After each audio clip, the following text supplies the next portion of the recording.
नमस्कार दोस्तों, आज हम एक ऐसे औषधीय पौधे की बात करेंगे जो कहीं ना कहीं आपके इर्द गिर्द होता है और जो बहुत सारे गुणों से संपन्न होता है।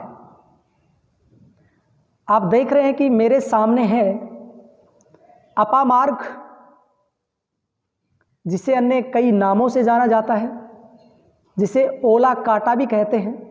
आप देख रहे होंगे इसमें जो कांटे हैं ये उल्टे लगे होते हैं। अब जब आप इनमें गुजरते हैं, निकलते हैं, तो ये कांटे आपके कपड़ों पर लग जाते हैं। इस टहनी पर आप देख रहे हैं कि कांटे जो हैं ये ओले हैं, यानी उल्टे लगे हुए हैं। इसलिए इसको हरियाणा, राजस्थान, पंजाब इस क्षेत्र में ओला काटा के नाम से भी जाना जाता है। इसे चिरचिंटा, लटजीरा, ओंगा, चिड़चिड़ा आदि नामों से भी जाना जाता है और इसे हरियाणा, राजस्थान में खासकर गुग्गा के नाम से भी जाना जाता है। इसकी पूजा होती है, यानी गोगा देव मानकर लोग इसे पूजते हैं। तो अब हम बात करते हैं ये कितने प्रकार का होता है। देखिए, इससे पहले मैं आपको बता दूं कि इसका वैज्ञानिक नाम अकायरेंथिस एस्पेरा होता है या अकायरेंथिस एस्पेरा कहते हैं।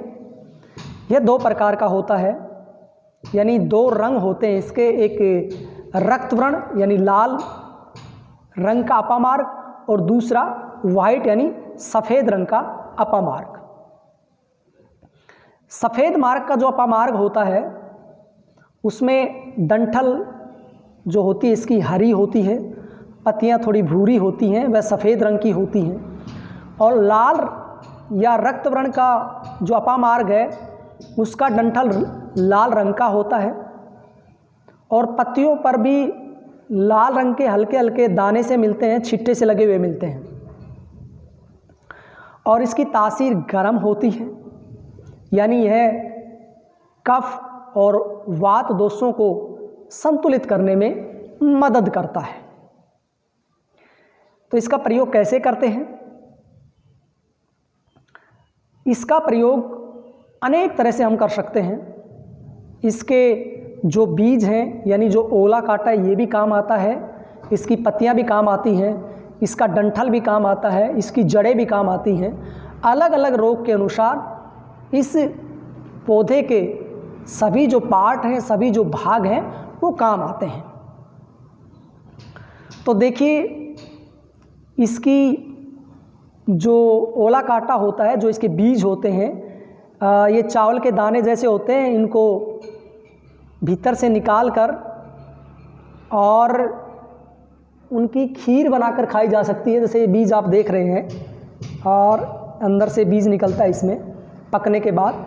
जैसे चावल का दाना होता है, ऐसे छोटा सा दाना होता है। आप इसकी खीर बनाकर खा सकते हैं, भूख नहीं लगेगी और बहुत ही पावरफुल खीर वो होती है। लेकिन आप ध्यान रखें, वो खीर किसी विशेषज्ञ के निर्देशन में ही बनाएं, अन्यथा कहते हैं कि इससे नुकसान भी हो सकता है। भूख नहीं लगेगी, लंबे समय तक भूख नहीं लगती है क्योंकि पचने में भारी होता है।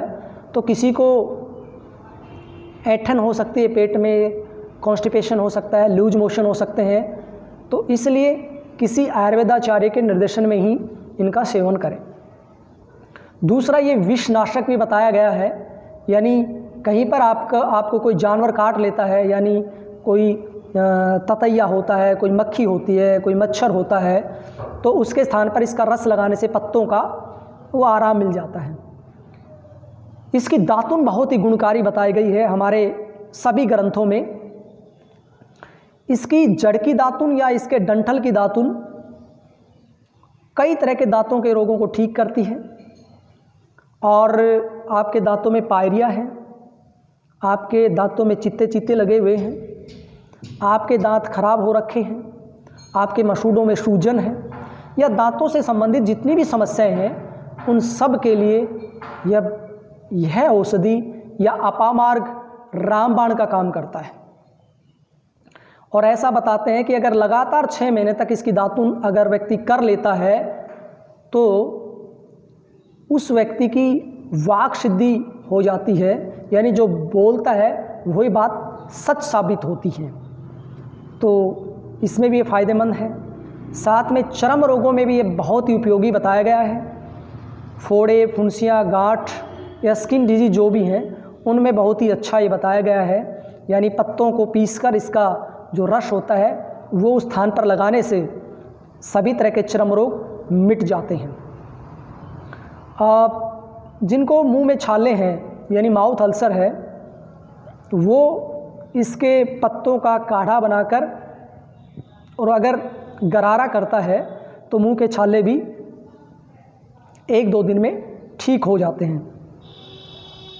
पेट दर्द उसमें भी उपयोगी है ये, यानी 2 ग्राम अपामार्ग की जो जड़ होती है, देखिए पेट दर्द में इसकी जड़ का प्रयोग करना है तो अपामार्ग की जो जड़ होती है उसका चूर्ण बनाना है और उस चूर्ण को यानी सिर्फ 2 ग्राम चूर्ण एक टाइम लेना आपको, प्लस उसमें शहद मिलाना है 1 चम्मच और वो आपको सेवन करना है। तो तुरंत कहते हैं कि पेट दर्द से राहत मिल जाती है। आई प्रॉब्लम में भी अच्छा होता है। जब आप इसकी दातुन करते हैं या इसका काढ़ा लेते हैं तो आँखों के लिए बहुत ही फ़ायदेमंद होता है। इसके अलावा कहीं पर भी अगर आपको घाव है या घाव को हमें सुखाना है या रक्तस्राव को रोकना है तो इसके पत्तों को पीसकर उस रस को लगाने से जो रक्तस्राव हो रहा है, ब्लीडिंग जो हो रही है वो रुक जाती है और कहीं ज़्यादा घाव है तो वो भी सूखने लग जाता है। कफ रोगों में तो ये और भी ज़्यादा लाभकारी है। यानी इनकी जो पत्तियां होती हैं, आप ये देख रहे हैं इनकी ये पत्तियां हैं, ये जैसे मैं आपको दिखा रहा, ये पत्तियां हैं। इन पत्तियों को तोड़कर आप काढ़ा बना लीजिए या अर्क बना लीजिए और काढ़ा या अर्क तैयार करने के बाद उस काढ़े को या उस अर्क को दिन में रोगी को 2 बार पीना होता है। तो इससे उसकी खांसी जुखाम में पूरा आराम मिलता है। यानी कफ रोग, दमा के रोग, इनमें बहुत ही फ़ायदेमंद ये होता है। इसके अलावा ये बहुत ही फ़ायदेमंद है। और भी ऐसे रोग हैं जिनमें ये फ़ायदा करता है। तो मैं आपसे निवेदन करना चाहता हूँ कि इसके प्रयोग से पहले एक बार आप किसी आयुर्वेदाचार्य से, किसी आयुर्वेद एक्सपर्ट से, किसी जानकार से एक बार आप सलाह ज़रूर ले लीजिए। अन्यथा आप इसके गलत सेवन से आपको कोई नुकसान हो सकता है। आपको कुछ सावधानियां भी रखनी है इसमें। जैसे 12 साल से छोटे बच्चे को जो भी मैंने ये विधियां बताई हैं इनका प्रयोग बच्चों पर ना करें। प्रेग्नेंट जो फीमेल हैं उन पर ना करें और जो अति वृद्ध हैं उन पर इसका प्रयोग ना करें। फिर भी आप एक बार किसी आयुर्वेद विशेषज्ञ से सलाह अवश्य ले लें। तो आज हमने जाना अपामार्ग के बारे में जो बहुत ही गुणकारी है, बहुत ही उपयोगी है। बताते हैं कि योगी लोग योग साधना करते थे तो भूख कम लगे इसलिए थोड़ी सी खीर बनाकर खाने से ही 2-2, 3-3 दिन तक भूख नहीं लगती है। लेकिन फिर भी आप किसी जानकार से जिन्होंने इसका प्रयोग किया हो उसके बाद ही आप इसका प्रयोग करें, अन्यथा आपको कोई नुकसान हो सकता है। तो आज हमने चर्चा की अपामार्ग के बारे में। हमने इसके अनेक नाम जाने, इसकी प्रयोग करने की विधियों को जाना, इसकी सावधानियों को जाना और लाभ को जाना। तो आप सबका बहुत बहुत धन्यवाद।